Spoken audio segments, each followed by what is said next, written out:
여러분 반갑습니다. 여러분의 멘탈 전도사 천마쌤입니다. 여러분과 함께하는 즐거운 마음으로 또 하루를 시작해야겠네요. 여러분 하여튼 좋은 하루 보내시고 한번 또 달려봅시다. 활기찬 마음으로. 빨리 산불이 꺼졌으면 좋겠습니다. 비라도 한번 시원하게 한번 폭우라도 쏟아져 가지고 산불이 빨리 멈췄으면 좋겠네요. 우리가 이렇게 진짜 알뜰살뜰하게 나무도 키우고 숲도 이루고 해놨는데 참 어떤 못된 놈들이 산불을 저질러 가지고 저렇게 고통을 받고 있다는 거 보니까 참 가슴이 아픕니다. 여러분 겸손이라는 단어 아잖아요. 겸손한 사람이 좋죠. 근데 우리 스스로가 겸손을 해야 하는데 그게 참 쉽지가 않은 것 같아요. 근데 웃긴 게 뭐냐면은 이 진짜 겸손은 나를 낮추지 않는 것이다. 뭐 그런 이야기를 하더라고요. 대부분의 사람들은 자신을 낮추는 것을 겸손한 것이라고 오해를 하지 않습니까? 이 도움을 받은 친구가 내 덕에 해낼 수 있었어 라고 감사를 표하면 내가 아니었어도 잘 해냈을 거야 라고 대답을 하거나 직장에서 상사가 이번 일은 훌륭히 잘 해냈네 라고 칭찬을 해도 제가 한 일은 별로 없습니다 라고 대답을 해야지 겸손한 것이라고 생각하는 겁니다. 하지만 이 무작정 자신을 낮춘다는 것은 오히려 좋지 않은 결과를 초래하는 겁니다. 계속 스스로를 낮추기만 하면 상대는 무의식적으로 나의 노력을 가벼이 볼 수 있고요. 무엇보다 스스로를 낮춤으로써 내 자신조차 내 능력을 평가절하할 수 있기 때문이겠죠. 도움을 받은 친구가 내 덕에 해낼 수 있었어 라고 감사를 표하면 도움이 되었다니 나도 기뻐 라고 대답을 해주고 직장에서 상사가 이번 일은 훌륭히 잘 해냈네 라고 칭찬하면 노력한 보람이 있어서 다행입니다 라고 대답을 한번 해보시기 바랍니다. 뭐 교만하거나 거만하지 않되 내 노력에 대해서 충분히 인정할 줄도 알아야 한다는 거예요. 예의도 지키면서 내 자신에 대한 자존감도 높여나갈 수 있다는 것을 꼭 기억하자는 겁니다. 제가 이야기하는 거 잘 참고해서 명심했으면 좋겠다. 그런 차원에서 천만쌤이 이야기하는 거니까 참고하시기 바랍니다. 그러면 또 삼성에 관련된 이야기들 한번 전달토록 해보겠습니다. 뭐 다양한 소식들이 있는데 지금 보니까 또 여러 가지 이제 환율에 관련된 이야기들이 좀 있더라고요. 지금 원달러 환율이 다시 고점을 위협하더라 그런 이야기입니다. 최근에 국내 금융시장이 여전히 정치적인 불확실성 때문에 출렁거립니다. 추가 경정 예산 편성 등 경기 부양책도 지연되다 보니까 더욱더 주춤한 모양새고요. 반도체 종목이 그나마 선전하고 있는데 윤석열 대통령의 탄핵 심판 일정이 늦춰지다 보니 원달러 환율은 다시 고점을 위협하는 겁니다. 원달러 환율은 24일 어제 보니까 서울 외환시장에서 전거래일보다 5원 올라서 달러당 1467.7원에 주간 거래를 마감했고 지난 1월 3일 이후 가장 높은 수치네요.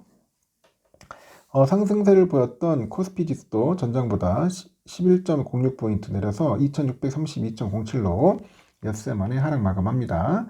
이날 금융시장 약세는 한덕수 국무총리 탄핵 소추안 기각 결정 영향이 주로 작용을 했는데 윤통의 탄핵 심판 결정이 나오지 않은 탓에 불안 심리가 커진 것 같습니다.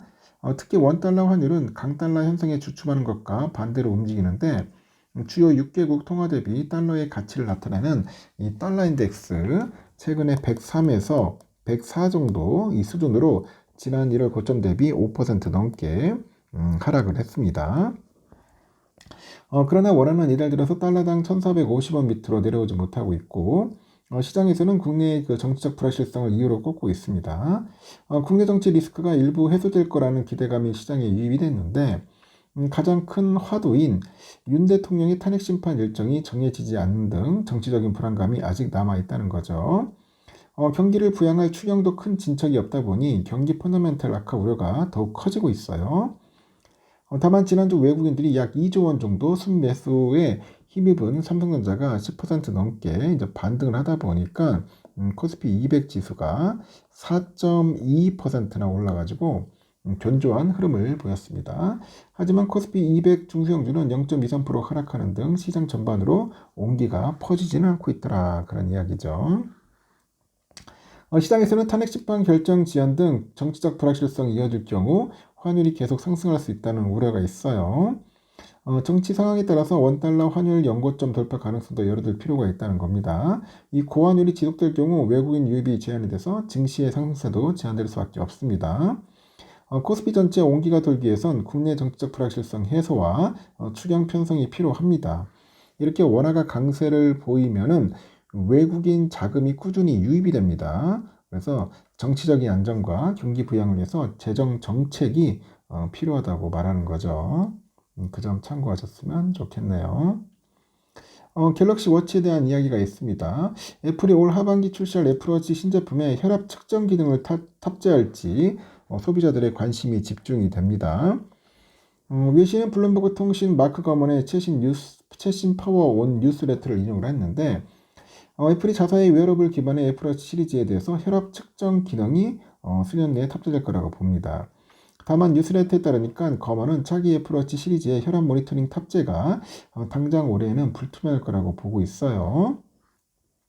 애플이 오랫동안 계획했던 혈압 모니터링 기능을 테스트하는 동안에 계속해서 문제에 부딪히고 있다는 거죠. 애플은 최근에 새로운 갤럭 애플워치 특허를 통해서 혈압 측정 기술을 개발 중인 것 같네요. 애플 특허 전문 매체죠. 페이턴틀리 애플이 공개한 특허 출원서에 따르니까 애플은 새로운 애플워치 특허를 통해서 혈압 측정 기술을 개발 중이고 해당 특허는 애플워치의 스트랩에 장착된 그런 액체로 채워진 센서를 활용해가지고 혈압 측정 시스템을 담고 있습니다. 다만 경쟁사인 삼성전자는 혈압 측정 기능을 이미 지난 2020년 갤럭시 워치 3 시리즈부터 탑재한 상태죠. 이렇게 워치의 그 혈압 측정은 크게 세 단계로 이루어집니다. 먼저 워치에 삼성 헬스 모니터 앱을 설치하고 스마트폰과 연동한 후에 혈압기로 측정해서 보정을 진행해요. 한쪽 팔에는 혈압계, 다른 쪽 손목에는 갤럭시 워치 착용한 뒤에 혈압을 측정하면 된다고 합니다. 갤럭시 유저는 현재 갤럭시 워치 7을 사용 중인데 워치로 최고 혈압과 최저 혈압을 측정 시에 각각 128, 123, 82 그리고 맥박이 90으로 나온다. 가정용 혈압 기계로는 최고 혈압과 최저 혈압이 각각 122, 79, 맥박은 89 이렇게 나오는데 워치와 기계의 차이는 크지 않다고 합니다. 이외에도 갤럭시 워치에서는 심전도 측정 기능, 심박수 측정 기능, 수면 무호흡 감지 등을 넣어서 다양한 헬스케어 기능을 제공 중이죠. 스마트워치 혈압 측정 기능은 아직까지는 표준 혈압계랑 비교를 했을 때 약간의 오차는 있을 수 있다면서도 다만 이 오차는 갈수록 줄어들고 있는 추세다.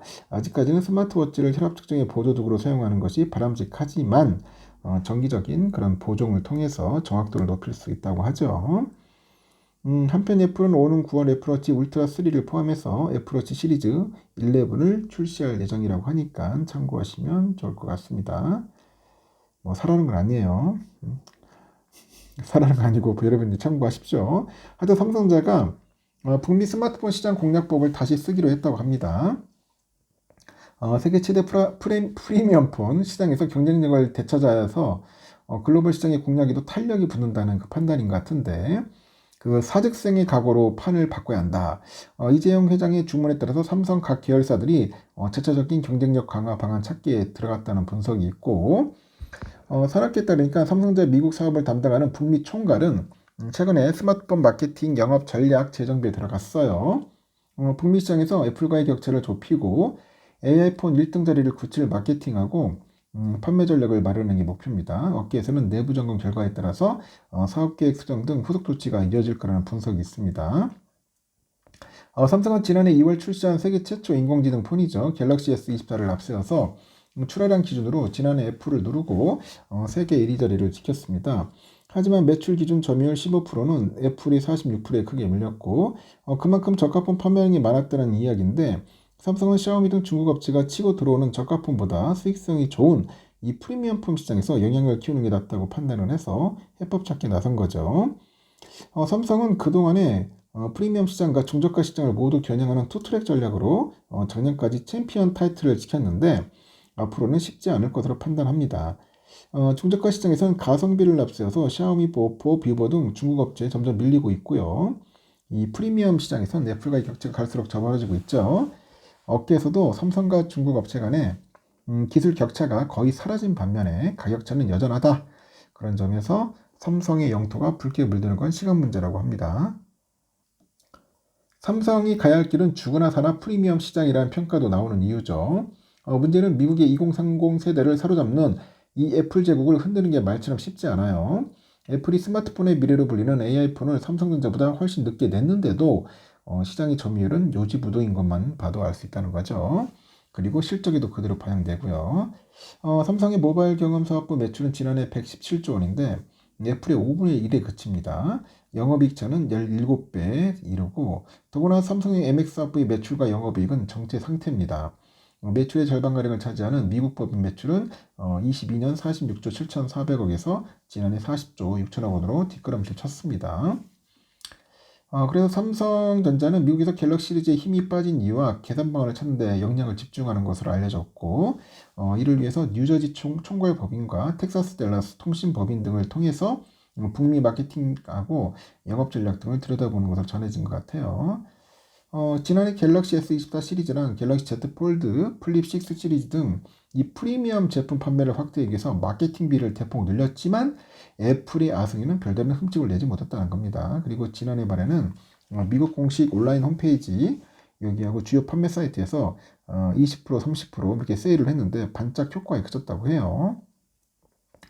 세계 최고로 평가받는 기술력과 파격적인 마케팅에도 실제 판매로 연결되지 않고 있다는 이야기인데 삼성이 작년 말 인사에서 AI폰 마케팅을 지휘해서 성과를 낸 그 전략 마케팅 실장을 북미 총괄로 옮긴 것도 이런 문제를 해결할 실마리를 찾기 위한 포석이다. 그런 해석이 있어요. 삼성의 자체적인 현미경 진단을 통해서 삼성의 스마트폰이 시장을 공략할 수 있는 최적의 경로를 찾기로 한 것이라고 합니다. 북미 시장에서 돌파구를 마련하면은 다른 나라 판매에도 큰 도움이 될 거다.